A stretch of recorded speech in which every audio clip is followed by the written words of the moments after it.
Welcome to the Jeremy Mullins podcast. I am Jeremy, your host. I'm here today with Mr. Tony Schmidt, is it CEO, owner, man of the hour? Little of both, I guess. CEO, um, part owner, have my business partners and shareholders and Yeah. co-founders. Well, I went I've to say CEO. I went to say CEO, and I'm like, is that even his title? Right? Like, I don't know.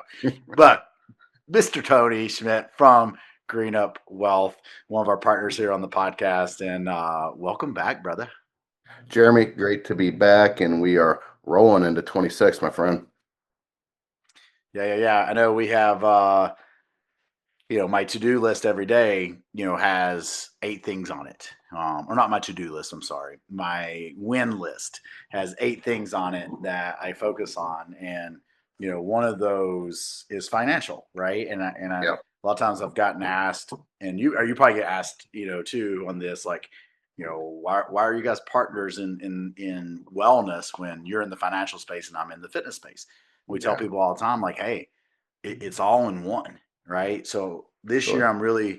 my 8 categories is mental, sleep, nutrition, physical, spiritual, financial, career, and family.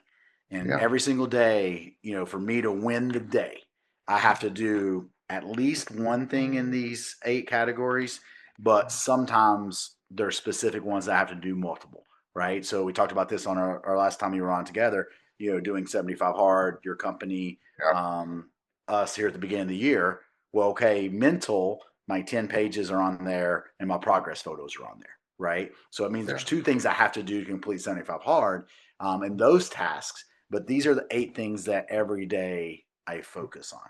And one of the things financial that I want to kind of just touch on a little bit before we do updates, today, and not that they change every year, but a lot of years there are some changes in what we can contribute to our IRAs, our Roth, like just our retirement. And I wanted you today just kind of hit on that highlight, because like I've seen people and I've done this in the past.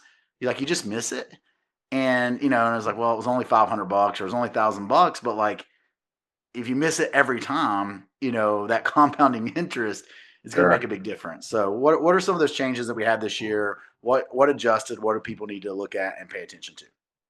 Yeah, Jeremy, I'm glad to share it. And to your point, the power of compounding, it's like taking a snowball and rolling it down the mountain, right? As that thing continues to roll down, it gets big and big over time. And for investors, time is your most powerful tool that you have. Don't let anybody talk to you about that returns, or whether it's mutual funds or individual stocks. That is the most powerful thing. The most powerful thing at your fingertips is time. And so missing some of these changes can make, although it seems minor, can make massive impact down the road. And like you mentioned earlier, it's not every single year that these limits change, although a lot of them changed. If you look at contribution limits, they changed. If you looked at catch-up contributions, they changed. But the super catch-up did not change. So again, it's just not peanut butter. As much as you and I both love peanut butter, it's not peanut butter spread evenly. And really, these changes were, in theory, are built to offset inflation and really to deal with some of the provisions in the Secure Act 2.0. So I'm going to start with employee contributions. So these are contributions that we as employees can make to our employer sponsored plans. So this would be your 401k, maybe it's your 403b, 457 or TSP, depending on what type of employer you have. And you can now increase your contributions by $1,000 a year. Okay. And that rolls straight into a traditional or Roth IRA. And I would definitely talk with your financial advisor and or tax person to make sure that you are eligible for these types of contributions and that it makes sense for your overall financial plan, I guess is a more accurate way to say. Um, but you can now contribute an extra 500 bucks. So that number goes from 7,000 to 7,500 in 2026 as well. So those are the baseline contributions, and we can get into the catch ups in just a moment. Yeah, I mean, maybe this is an age thing now. I'm getting kind of excited about the catch-ups as I'm getting closer to those categories, you know. Well, the catch up number is peaking right around the corner at this guy, that's for sure. Although, I don't know. Personally, and I'm sure this is ego, not logic driving it, I'm happy to stay under the catch up at least for one more year. Just Yeah, no, I got you. I'm just around the a few more corners behind that. But that was one thing that I did notice. Like, and I guess it's something like I probably read in the past, but you just don't. Once again with experience and thought processes, like I'm like, oh, it's way down the road. But now I'm eyeing that and been like, all right, at age 50, that's another time I can put a little bit more away. I can stash a little bit more away. And even looking at some of the super catch ups going up into 60, 63, like, and that fits, as the listeners know, like, Bridget, I'll be 60 when she graduates. And then I think I need to be 60. I want to say it's 62 is when I'll finish up military because I commissioned in late. So that's where I've always like, kind of in that game plan, like, well, when do I retire? 60, 65. But I'm really leaning towards that into the 63 year just because of some of these catch ups that I should be able to do. well, I think there's a lot of moving parts there, Jeremy, as we talk, within your financial planning, as you have multiple potential revenue streams coming in. But we're also trying to figure out exactly, what will be happening with healthcare at that point and things of that nature. So we want to have a plan, but there's, some variables out there that are definitely going to impact us for sure. 100%. And you mentioned it, but what are the highlights for the catch ups? Yeah, the catch-ups have gone up as well.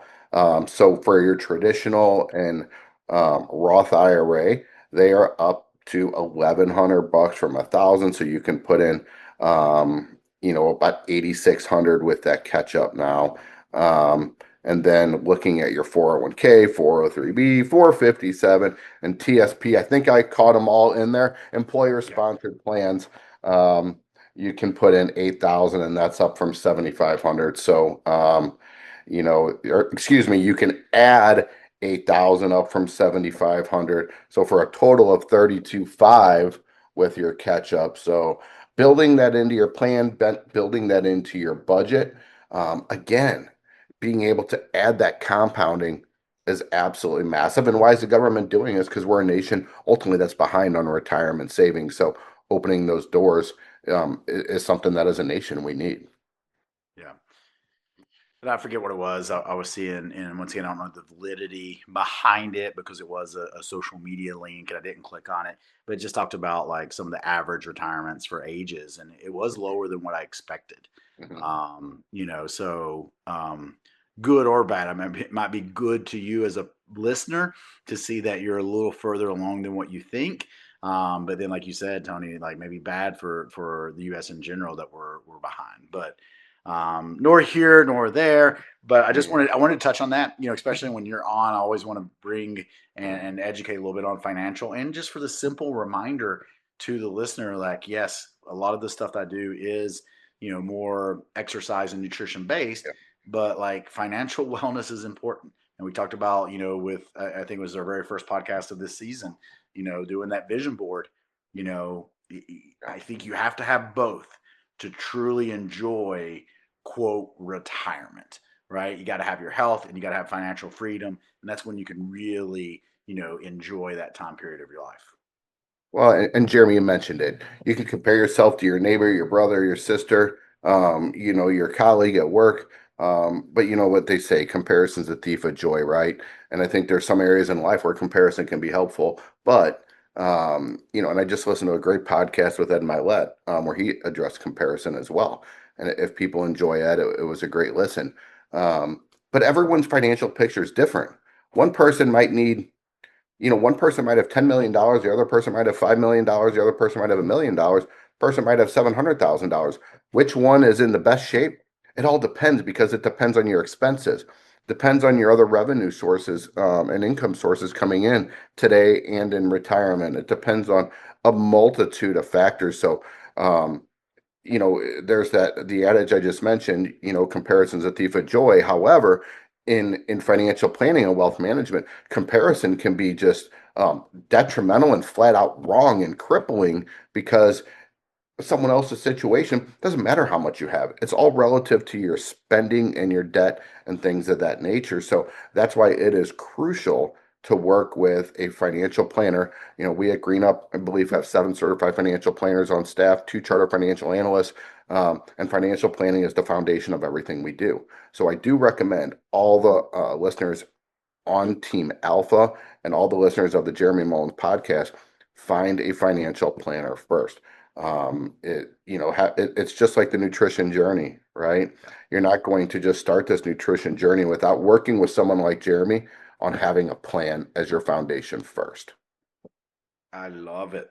Now let's talk about comparison in contrast, running into how our 75 hard journey is going. Yeah, And you and I talked a little nutrition this week, and I had the team call with your employees today, and most of them were excited. And we talked about some pros and we talked about some cons, but overall, it's doing good. I do want to lead with I've had a lot of people on the First Form app, that join in also, and I don't know because the way we use our tags inside of the app, I'll tag someone that they're doing 75 hard, but I would say it's 90% accurate because I could have some tags on there from people in the past that maybe they don't message anymore, and I didn't remove it, or I may miss some people. So, but I think there was around 250 people right now on the app that's doing 75 hard, yeah, which is that's awesome awesome. to see. Once again, I Yeah, understand there's a plus or minus there that might be not getting everybody, but it was cool to see, that amount of people jump on. that's super. And I've had some people fail already. And here's the conversation I have. I want people to just commit in their mind that they're going to finish a 75 hard stretch this year, right? And what I mean by that is just full commitment of you're going to do this. And if you mess up, it's okay. You're going to get right back on track the next day, right? And it may take the full year to string together 75 days. Or maybe you don't. And that's okay too, because at the end of the year, if you do all these critical tasks, 320 days out of the year, you still are progressing forward, and I would have you reflect, okay, why did we not string together 75 days? But I guarantee if you keep showing up, you're going to string together that 75 days. I mean, it is almost guaranteed. When it's not guaranteed is when people are giving up, and it's small stuff that people are messing up on. It could be progress photos. It could be like forgetting to read. Like it's not the major stuff that in my view that I have to manage and manage and move around, which is the nutrition, right? So that's kind of my message to anyone that's listening that's maybe failed is like, hey, get right back on, get right back on track. And whether you're doing 75 hard or you're just working your wellness program, here are some things I would encourage. Number one, don't lose 2 days in a row. Okay. We're going to lose some days. You're going to have some days that, no matter what your critical tasks that you have down, I got my 8 things every single day. I'm going to lose some days this year. I haven't lost any yet, right? I'm on a good streak, but there's going to be days I'll lose. I understand that. But I made the commitment myself not to lose 2 days in a row. Okay. And then I've also made the commitment myself don't go 0 for 8. Don't go 0 for 8. And what I mean by that is my 8 things on here, I will not have a day that I don't do something out of these categories, right? And that's what I want people to understand because I think, Tony, what happens is, people are going well. Let's just use diet, for example, and they're 21 days in, they haven't messed up. And all of a sudden, like, they have pizza because that was all available at a lunch in. And then it just wrecks them mentally, it wrecks them. Yeah, yeah, And they end up having, okay, well, I had the 2 pieces of pizza, I've already failed. And then they go ahead and have 3 more pieces of pizza and the bag of chips. And then they have, they go home and they overeat again because they've already failed the diet.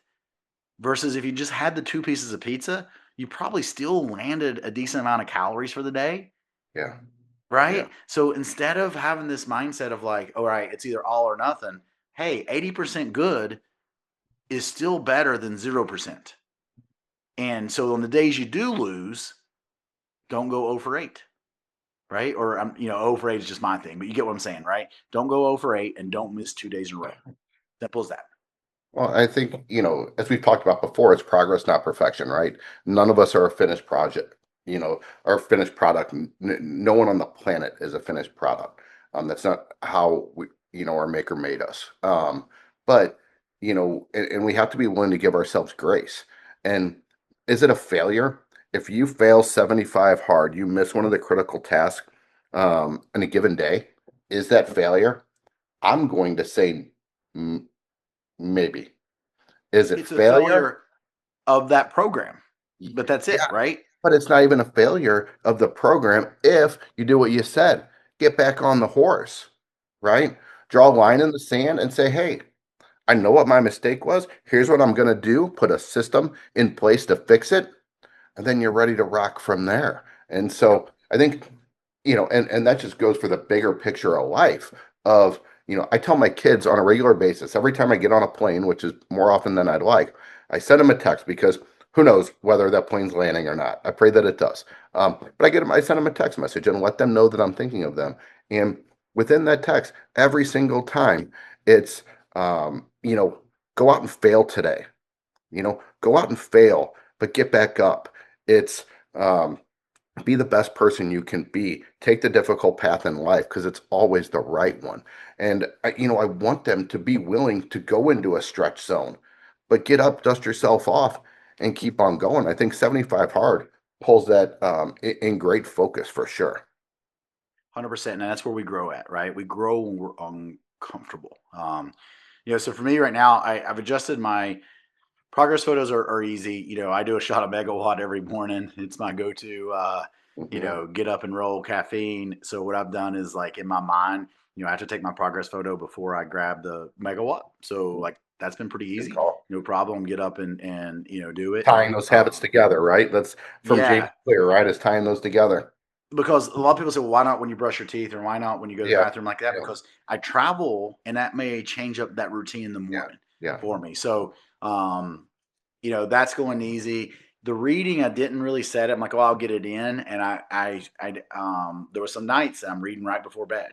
And I'm like, that's stressful, right? Because especially if Katie needs to go to bed early, then, yeah, I'm having to get out of the bedroom where the light's not on or the light is on. So I've started doing that kind of in the morning too, in my first break. So I'm sitting down, yeah. I'm answering messages or I'm doing calls. So I've started in my first break, to go ahead and read, knock that out. Um, and then for me, like and like a lot of people, you're probably up during the night using the bathroom the first few days, which is normal because Yes. most people aren't consuming enough fluid to start with. So I think when people increase their water intake, you're going to avoid a little bit more. But I've also noted for me is now going on 2 weeks. If I get up and I attack that water early, I'm getting a full night's rest now and not having to wake up and pee in the middle of the night. So some of that's adaptation, but I think some of that's I'm a little bit more aggressive with the water during the day. Yeah. And then the only, and I hate to use the term negative, right? But the only thing that I struggled this Monday and Tuesday with my bike rides. And I don't know if it was travel, that was causing it, or if it was just truly fatigue from 2 workouts a day. Yeah. So I have adjusted to every third or fourth day, I do a walk and then mobility work versus 2 walks. Because I think the time on my feet was carrying fatigue into my bike rides. So I did because I do need to work on mobility, especially as middle 40 guy. So I just added that intent, mobility, and stretching, and I can tell you what, I'm feeling much better. The past couple of days since I've been doing that, I've been feeling good. So that's kind of the quick little snapshot for me. How about yourself? Yeah, it's been a different journey. But my goals, like we talked about, are different this time. It was, there were some lifestyle habits that had crept in that I wanted to change. But it was also bringing some people along with me. And then, there were some other things that I hadn't counted on happening that are unfortunately going on in life. You know, it, and it's like this just came at a perfect time for me to keep my mind straight as it's going to need to be. So I continue to go back to my purpose on a daily basis. The reading has been great. I'll either do it in the morning, I'll do it at night. Um, I like to do it first thing when I get up. I enjoy that. But there's times I do it at night too because the book I'm reading is great. And here it is, The Art of Resilience. Super great. Nice. Kelly Gallagher at First Form. Thank you for passing this on to Leanne. who I think got nominated for an award at your guys' awards deal this past week, which is super Awesome. cool. Kelly, congrats. Um, but the reading has been great. This guy's swimming around Great Britain, wild. Yeah, super cool. You'll love it. Um, the water, the water was a struggle last time.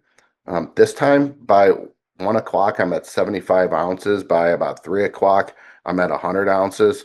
And then I'm nursing it after my second workout in the evening along with dinner. So the water's been good, but it's because I got into a good early habit with that Yeah. as well. Um, the nutrition has been on point. I mean, heck, you can see it now.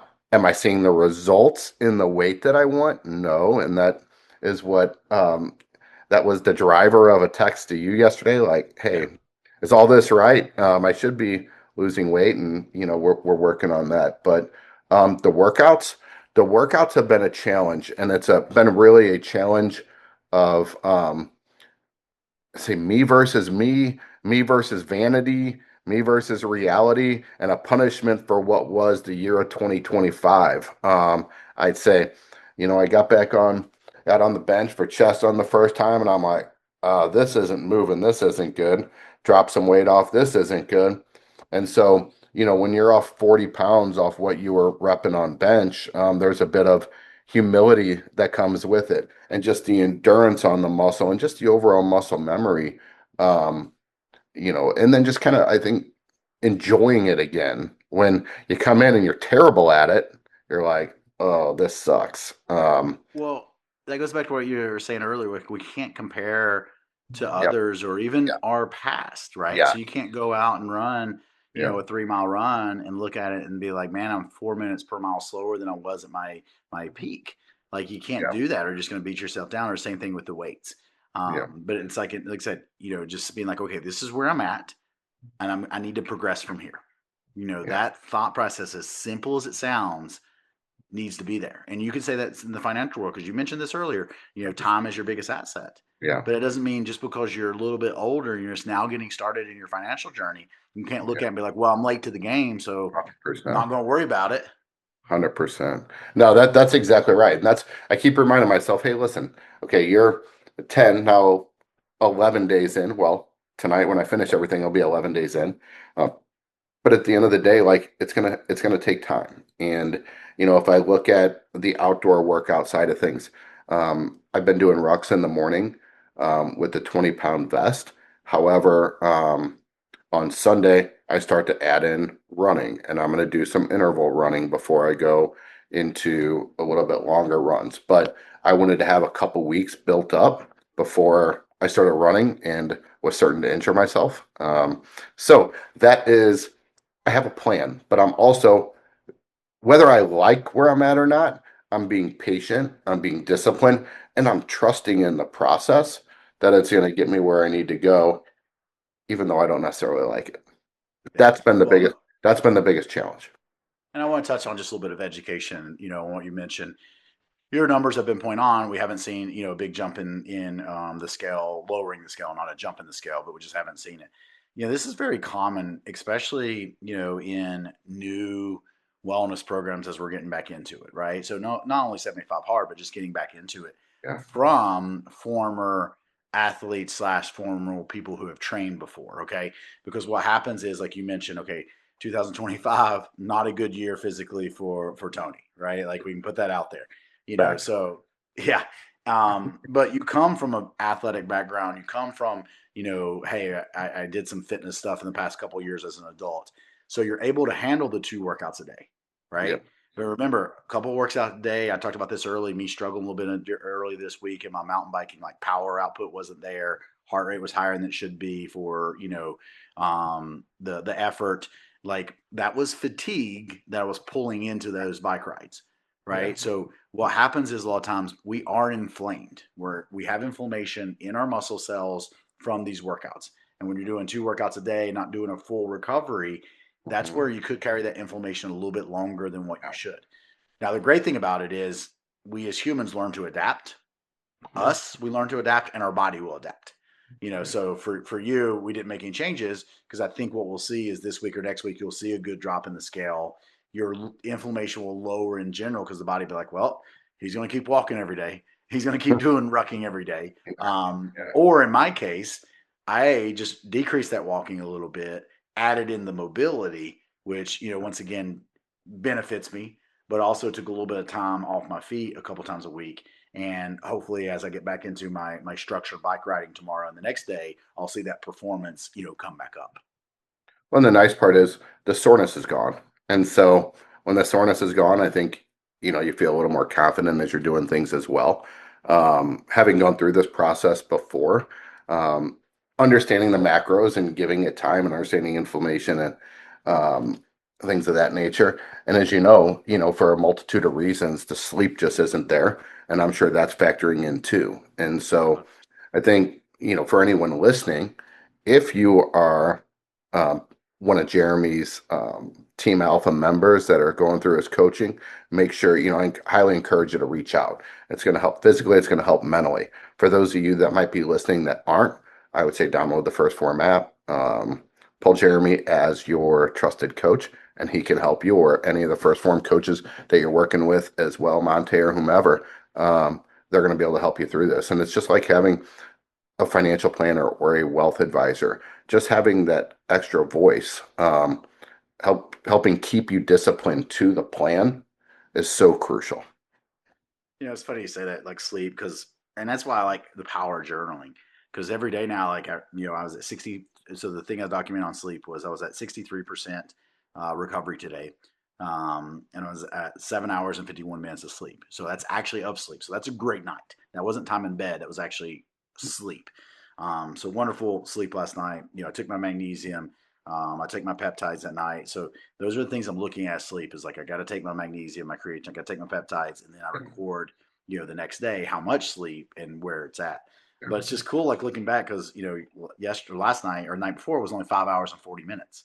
Wow. So you saw what I did there was I compensated back versus Yeah. if I wasn't paying attention to, I wasn't journaling it, I probably went maybe another night with not getting almost 8 hours of sleep. Yeah. Right. So that's how like cool I think it is just to pay attention to it and treat each day as a competition. Yeah. Treat each day as like, once again, I am going to win today. That's what I'm focused on. I'm not focused on tomorrow. I'm focused on today, winning today. And so far today, I haven't read my pages yet. So I've took my progress photos, on schedule with my water, on schedule with my food. I've already did my walk. After we finish here, I'm going to go to the gym because it's cold down here in Florida today. I'm not going to ride outside. Yeah. Cold. Um, they can't actually canceled mountain bike practice for Brady, and I normally ride with them. So going to go to the Okay. gym instead. For financial, I did my TSP planning. So I went into my Army account, my TSP, and I increased the up, the Good. percentage up that I could. Yeah. So you'll be proud of me, right, client? I'm doing the right thing, I'm, sir. I'm, I'm proud. Pat on the back. Way to go, Yeah. partner. Spiritual. Listen to some Christian music this morning. I've made that change. Usually, I'm a country music person in the morning, kind of just get my mind right. I like listening to music. So spiritually, I've kind of changed that to some Christian music in the morning. Great. I'll still look to get my prayer in today, and then for career, and a lot of times it's career and financial. I guess could go hand in hand. Sure. Like Yeah. one thing could fit both. Yeah. But we have knocked out 3 podcasts today. So Yeah. once again, I put that under career as podcast because you and I don't do one every week. Sure. And then for family, since I work from home, I did the laundry and I cleaned the floors today in my Nice. in my breaks. So just taking that Yeah. mental break, physical break from setting up my desk. I got up and knocked some stuff out, while having lunch and that type of stuff. So once again, just got to wrap up the day. A few things I got to finish. Got to land my calories, my macros with dinner. Got to finish my water, get that workout in, and then once again, that's a win, right? Nothing major, right? Our podcasts. It's not like we got to edit them. We got to put them out there. So instantly, you don't see anything in your career bump forward, right? Yeah. From that financially, my TSV planning, nothing really changes. All I did was went in and click a button, but I don't get a direct feedback that day. So I think that's a message to remember too, is a lot of the stuff that we do day in and day out, you may not see results right away from it. Right? You don't get the win that day unless you're writing it down and you've managed your left and right boundaries to what you consider a win. Okay. And I think that's important because a lot of people, they're fighting for that promotion or they're fighting for that bonus. And you don't know if you're really winning until it happens. But if you journal and you've got your left and right boundaries of what you consider a win, I can look at this in the day and be like, 15 days in, 15 wins. Yeah. Yeah. Well, I think it goes back to that which gets written gets done, right? And I think that's why it's crucial to write things down. Um, I know a lot of the younger generation can do it on their computer, things of that nature. I like to have it out in front of me, so it's right there. I can't, yeah, I can't get away from it. It is, and mine's right here next to me, and it's right there, and it's going to punch me in the face 12 times over. Um, so, and with 75 hard, it's why I use the app because I don't want to see Andy's face sitting there scowling at me if I forget. No, but it is a good reminder just to be able to check all those off. And I think the power of checking things off a list is just giving you it's giving you such a good feeling mentally, emotionally, that you're chopping wood and knocking things off your list. And I think it's crucial to actually physically mark things off a list that they're done so that you know that you're accomplishing things. Well, I just took a note of that, and that Tony will be a podcast we'll do in the future, because I've read that before, and what happens from a mental standpoint, psychologically when you Yeah. write things down, you mark it off a list. So I Yeah. think we actually, we'll look at the data and bring that to the Yeah. listener That'd be fun. on a podcast because that's the reason I like it. I Yep. I notice a big difference in me checking something off on the computer, versus doing it on a hard copy, and a hard copy Yeah. works so much better for me. And So the one thing I would say is if I go back to one of my great friends and mentors, Kenny Montgomery, who I think I've mentioned Monty on here before, the one thing with Mont is he was a big believer, eat your peas early, because if you have that thing, and my love of peas, so that hits so true to me. If you have that thing that you don't want to do, if you wait till the end of the day and you procrastinate it, that load is going to feel really, really heavy and it's going to make everything miserable. You're probably going to underperform the rest of the day because you're going to have that feeling detracting from your full potential throughout the day. So eat your peas, get it done, and move on to the good stuff. I love it. I was actually going to have you end it with a quote or a tip, but I like that as wrapping it up. Eat your peas. Eat your peas. I'm going to give credit to TMM, the Mott Man, Kenny Montgomery. Awesome. Tony, as always, I appreciate it. I look forward to continuing documenting the journey of 75 hard, good or bad. Hey, if we mess up, we're just going to have to document this journey a little longer than 75 days. That's true because it's getting done. What it's so funny. I was talking to your team today, and like some of them are having it marking on a calendar. I was like, guys, I don't even know what day it is. I was like, because all I know is we're ending on my son's birthday, so March 20th, Oh, there you go. right? So Yep. in my mind, it's like I Yep. don't care what day it is. Doesn't I'm focused matter. on Yeah. one day, and I know where the end date is. So, So we all have a different mind approach to it, but what's cool is once again seeing roughly these 250, 300 people, that's in my inner quote circle community right now getting better. And that's the whole goal. love it. So That's cool. It's real cool. Awesome. awesome, man. I appreciate you. And I hope you have a great rest of your day. Thanks, Jeremy. Back at you. Take care, bud.